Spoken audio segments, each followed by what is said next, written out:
Männer. Es war ein langer Krieg. Es war ein tapfer Krieg. Ihr habt tapfer und stolz für euer Vaterland gekämpft. Seid eine besondere Truppe, die ineinander einen... Hey everyone, Hydra Hut here, and this is Artifact 1, issue number 0 by Aspen Comics. This is going to be a new series coming out from Aspen. This is their 0 issue, obviously. This is by J.T. Krull, Vince Hernandez, Romina Morinelli, and Desi Cienti. Sorry if I pronounced your names wrong. I'm just American and not that smart. So this is only $1.50, which is cool. They're taking the Alterna line for their pricing on 0 issues at least, which is nice. It's a good way to get in and see if you're maybe gonna like what's available. Of course, if you just want to buy comics for $1.50, you should probably go into Alterna anyway. This is, I'd say, an enjoyable read. When I saw J.T. Krull, I actually was kind of put off because I was mistaking him for the actor, who I think is also named J.T. Krull, except he has 2 L's. He did that show, The Krull Show. He's terribly unfunny and basically only makes it on Adult Swim television. So I was like, ugh, why is he writing comics? But I bought it anyway, and then I looked it up. It's not the same dude, thankfully. And he's actually a good writer. The art is on point, as is typical for Aspen Comics. The writing is enjoyable and keeps you entertained. And I'll probably stick with reading this one. Mostly because I really like this type of future art. The coloring is pretty modern with this whole fucking excess of pink and purple hues. The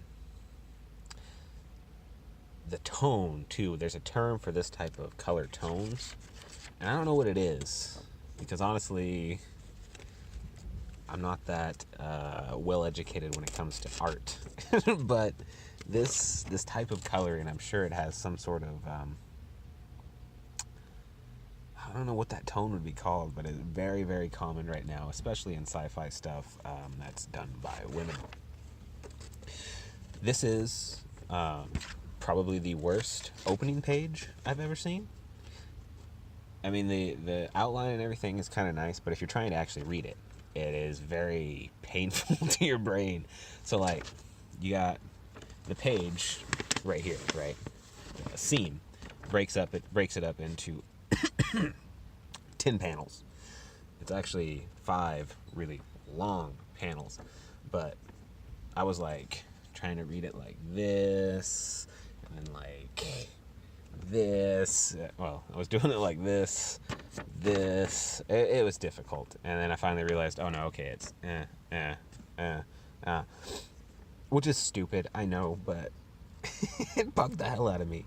And it still does. When I look at it, my brain does not want to read it the way it's laid out. They should have just made this a separate page, moved this thought bubble over here, and everything would have been much more aesthetically pleasing. Albeit we would have lost out on this beetle, but that much of the beetle would give us just as much as this little bit of body we see over here that's really kind of pointless because it's covered up with everything anyway. Oh! It's written by J.T. Krull and Vince Hernandez. Illustrations are by Romina Morinelli. And lettering was by Desi Cienti. Wow, they're putting the letterer on the cover. Let's go Aspen.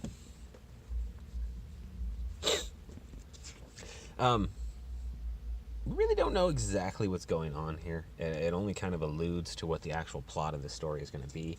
It seems like they're living in a future world where religion has become the dominant ruling political power, and they are very, very, very down on science. So right now she's just out collecting some stuff in the wild with her pet Tauntaun, which is pretty neat. She finds some stones, which she ends up bringing back to her father. This is some nice alien city drawing for the most part. Also, her banter with the Bardarian isn't too bad. I'd say the dialogue is well done. We get a little bit of taste of what the religion is like. And then we see her go back to her father, who is a millwright of some sort. She shows him these stones he found. He reveals this secret room where they can do like alchemy. And he starts investigating these stones.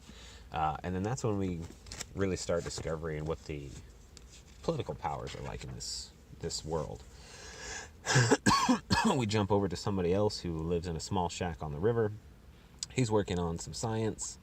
And then that's when the religious ruling body shows up to basically lecture him and reprimand him for going against the science.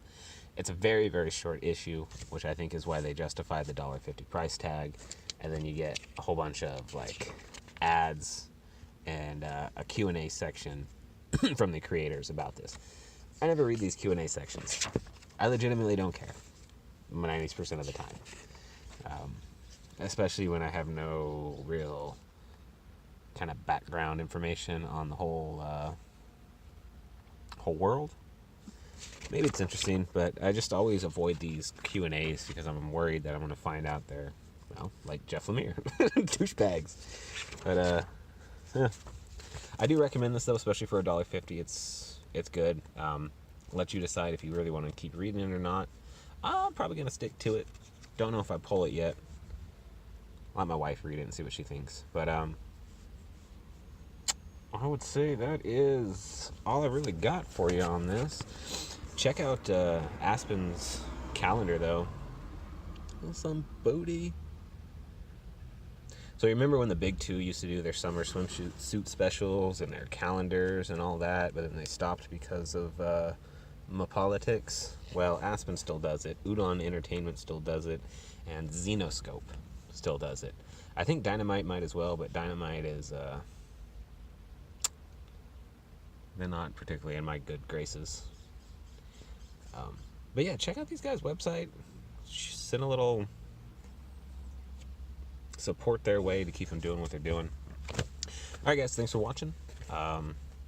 Again, this was Artifact 1, number 0. And you guys have a good day. Hail Hydra.